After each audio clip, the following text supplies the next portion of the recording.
Aznar, etapa hoy justo, no sabemos qué te pasó en la recta de meta, que la bici no iba, no sé si las piernas tampoco iban. ¿Cómo ha ido la etapa?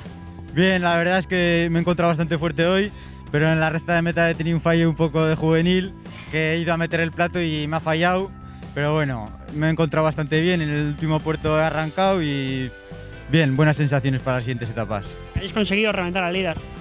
Sí, era el objetivo hoy, intentar ganar algún segundo y de cara a los 2 días que quedan hacer algo bien. Parece que va a ser un poco Aznar-Zubeldia, es lo que nos queda. Son los más fuertes por ahora. Bueno, yo no descartaría a nadie, pero Zubeldia también le he visto muy fuerte y bueno, veremos los siguientes días.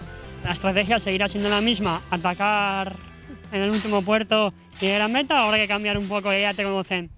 Bueno, día a día, ya iremos viendo según hagan los rivales. Escarga, casco. A ti, gracias.